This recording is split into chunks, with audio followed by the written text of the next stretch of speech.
I want you to speak on special ed again, and and the drugs that's being used to attack the rebellious spirit. Oh yeah. Of the special ed student that's rebellious against the system and the miseducation of the system. You know, my experiences. I'm speaking of New York City, and my experiences in New York City in general, and in the Bronx in particular. I started teaching in the New York City Board of Ed in October of 1979. At that time, we were attending conferences known as the Lau Decree and the Consent Decree that dealt with the bringing into the system of bilingual education and of special education. I was in a school where we didn't have any special education students. We didn't have a special ed class. Somewhere in the early 80s, in the school where I was, it was an elementary school. I was a kindergarten teacher and went up to the 4th grade. They created one special ed class. And in this special ed class, they began to draw from the general population students that gave the teacher trouble. It didn't have anything to do with their capacity. It had to do with, they talked a lot. Maybe they were emotionally, challenging. And that's what started it. These were all trials. This was already being planned 20 years before this actually happened. And the reason why was because of the human and civil rights movement. That they had to take that rebellious spirit that was being created in black folk. You're looking at post-World War II when you look at this historically. You had the Tuskegee Airmen. You had, my father was in the 369th, all black battalion. You had George Patton, who began to bring in black troops to fight and encourage black people to shoot white people in Europe. Now think of the psychology of this now. And black people, black soldiers, were receiving awards for shooting white people. Now, take that as a backdrop, where these black men and women are coming back to the United States after World War II. That mind state, huh? Yeah. See, the people that were calling them nigger and get to the back of the bus, I shot at least 3 of you and got a medal. You ain't playing with me. So black folk came, and this is why they didn't want black folk in combat. The same reason why they don't want women in combat. You know what's going to happen to men with the women that come back having shot a couple of men? They're coming back with a mentality, I shot people look like you. You ain't going to beat me tonight. So the mentality of being in combat created a spirit in black people that began in World War I, but you see, the United States wasn't in World War I long enough. We were in for a couple months, I think, towards the end of it.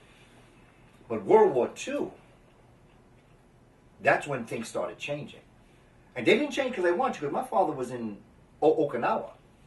And my father said that the segregated black troops, like the 369, what they would do is that they would send those troops in. And if the enemy shot on them, they knew not to send the white troops through. But the Japanese got smart. And the Japanese started letting the black troops through. And when they got to the other side, there'd be Japanese people. My father told a story one time where they were walking through the bush in Okinawa. And they got to a certain point. And at the end of this, my father heard a sound. And he said, all these Japanese come up out the bush and out the trees. And they had guns on all of them. And the Japanese leader, captain, or whatever he was, came over and told the squad leader of my father, we could kill you all right now. Why are you here? Ain't nobody respect you in the country you come from.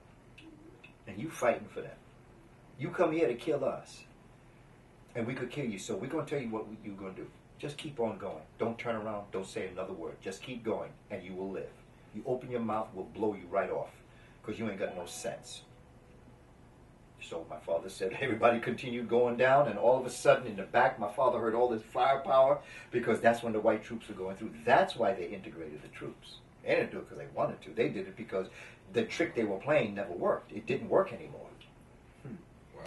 You see, so when we talk about integration, everybody talking about integrating troops and all, it didn't happen because people loved us. They did it because they had no choice.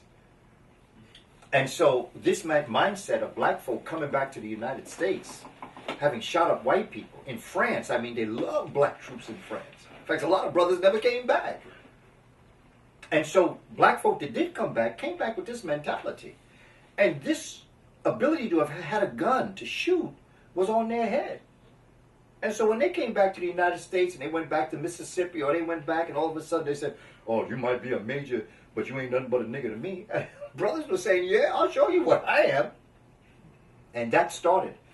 Now, out of that mindset, that's my father's generation going to give birth to me. Okay? And he's talking to me about things. Okay? That's setting in my mind something. And now I have children, and now I'm talking to my children about things. And now you're going to have Student Nonviolent Coordinating Committee. You're going to have the Black Panther Party. You're going to have the Deacons of Defense. You're going to have all these organizations coming up. And they're saying, yo, you ain't doing this to us anymore. It's just not going to happen no more. So they have to find a way to quell that. And so they said, okay, here's the first step. The first step is to create special education. Because what's going to happen is that Brown versus Board of Education, well, we're not even going to worry about that because most white families are going to move their children. The school system today is more segregated than it was during the time of Martin Luther King. It's more segregated now. Charter schools has helped them. Because the charter schools say, in New York City, there are no charter schools in affluent neighborhoods. So if charter school was that great, why ain't they with white people? Right. You see, and so they're playing a game with this charter school, public school, and all the rest of this. I know, because I built 5 of them. And the reason why I built them was because I needed to learn experience on how to build schools, because in my mind, I want to have my own school, but if you don't build one, you don't really know the fabric, the budget, and what you have to put in. So in being on committees where we built these schools, we get the money, the support to learn how to build schools. But after a year, in every case, after a year that I built the school, they no longer needed my services. And they didn't need my services because what they needed me to do was to help them build it. And I knew that. But I received funds, I received support that I learned how to build schools, which I one day hope to be able to develop, as I'm doing now with the per Unc. But they started putting our children into special ed. And they started putting the ones that misbehaved in one way or another for a number of reasons. And no teacher would complain because got him out of my hair, man. I'm so happy that they went over there. And so they started building up special education within, because you have to ask yourself, why now do you have all these special ed? Who taught special ed 40, 50 years ago? Mm-hmm. Did we all just go special ed all of a sudden? Or, what made this happen? Right. No. And the pressure that they put on you in special ed, the stigmatizing of you in special ed, okay? Because I can tell you now that I have something that if I were a child in this world today, I would be in special ed. Can anybody tell what it is? I mean, some of you who may be exposed to my work, you may have heard me talk about it. But I have a shortcoming. Can anybody tell what the shortcoming is? And I would be in special ed today if I were in the system. I stutter. And I stammer.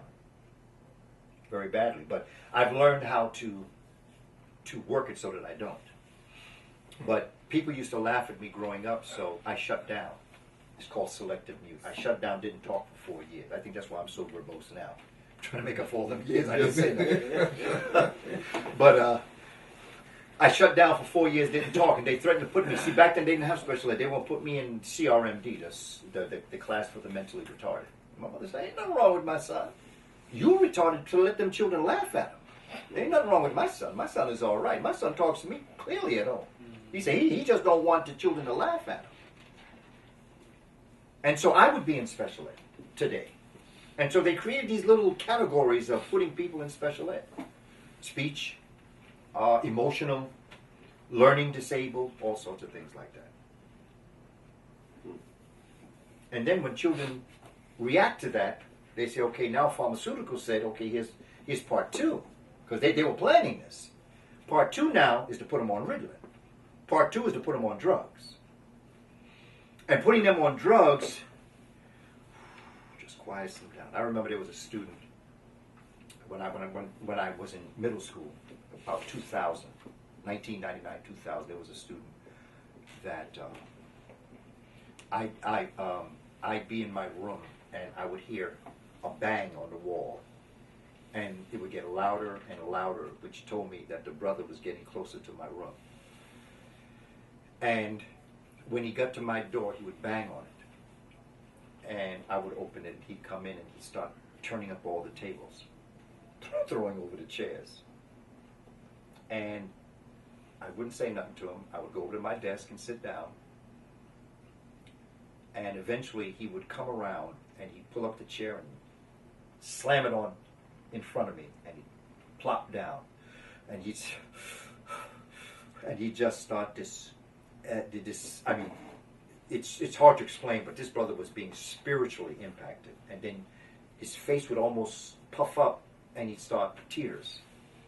I always knew that the nurse was absent because he hadn't gotten his Ritalin. That's the impact that not having drugs does on some of our children. And I would talk to him, and I had a refrigerator in my room. I had some drinks and things like that. I would offer him a drink, and he would drink it. And pretty soon he would, that would calm down, and he eventually would catch hold of himself. We would talk for a while, and I said, you know what you got to do, right? He'd go back and put up all the tables where they belong, put the chairs back where they belong, and he'd leave. That's how I handled his situation. Instead of expelling him or suspending him or sending him to the principal's office, I let that brother stay with me. And eventually, after he got himself together, he went back and was able to handle the situation. But that's where our children are. Now, I did this for as long as I was in the school, because then I left. But these are the conditions that our people are in terms of special education. Now, here's the third step. The third step now is the same way. The same companies that own the pharmaceuticals, they also own the prisons, and they also own the charter schools. So now you have the classroom to prison pipeline. Right.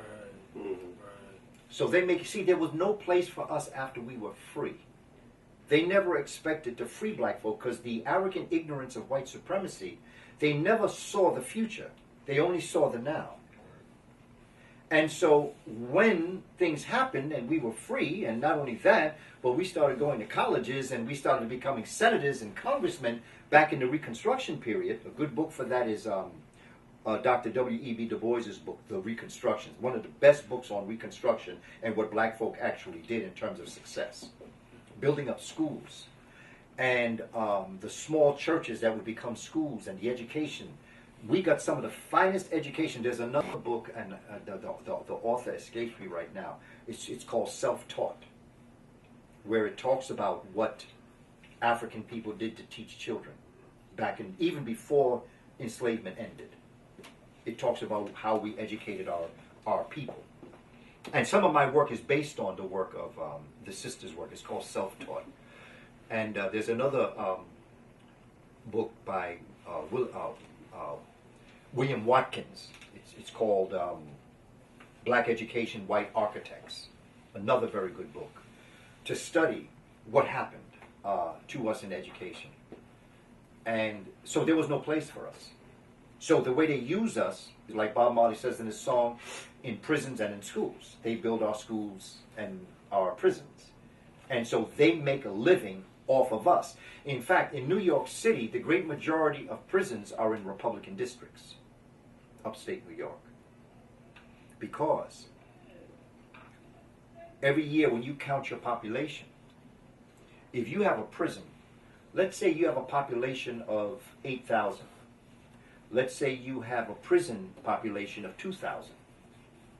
When you go for taxes, you have a population of 10,000. Even though those 2,000 are in prison, they still count in your population. So Republicans make more money. That go along with gerrymandering. That has a lot to do with gerrymandering, because now you have redistricted communities such as Harlem, that if you now move it down to a certain section where you have other cultures, then those other cultures can move out someone like Adam Clayton Powell, who historically had been the congressman of Harlem. And then, of course, you have what they're doing now as it relates to this now voter thing that they're doing now, where they literally, because of the Supreme Court in 2000, I believe, or 2010, they're now closing down voting places, which means that now you have all these long lines. In Arizona, they were talking about this the other day.